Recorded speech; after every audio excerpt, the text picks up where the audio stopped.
And yes, picking up Duamo Alafihadi, Moalafiradi, Gasipidi. Yes, what's up, spiritual gangsters? Right. So, something icky, not discovered, but something that was re-highlighted for me, right? So, Hakibala Muphahlo, the litany, as well as the songs that you recite, the Sekhmet Bast, this energy house, right?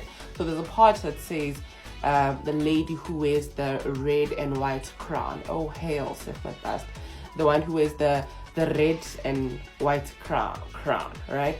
So, which got me thinking, right? Which is another moment.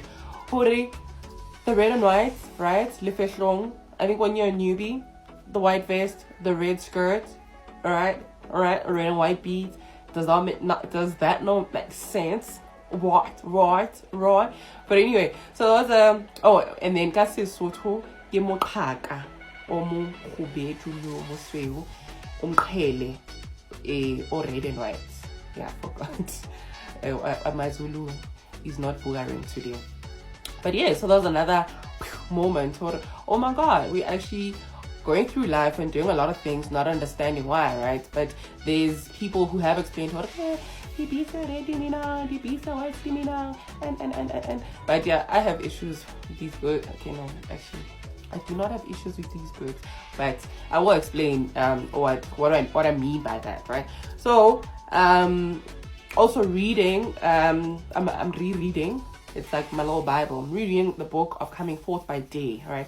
So this is where I'm also gathering this knowledge, unpacking, repacking, repackaging, re-understanding, reflowing with it. The book of Coming Forth by Day. But for a lighter read, there's a book called Sacred Magic of Ancient Egypt, right? So these are all principles that actually had life working for some reason. So in the book, there's a part of these ceremonies. These are called hebus, right? The hebu, yeah, in Medu nature. I think singular is heb. Litlang correcta, litlang edela. But the ceremony of Sekhmet Bast is actually it's called honoring Imhotep. Who is Imhotep? Do you see that Oscar sign, that award that they win?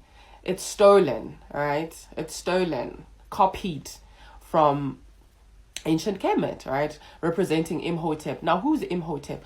Imhotep was like the pinnacle of human mastery. Architecture, tick. Medicine, tick. Astronomy, tick. So that Hippocrates Act, whatever Hypocrisy Act that you guys take in the medical field, it's actually the oath of Imhotep.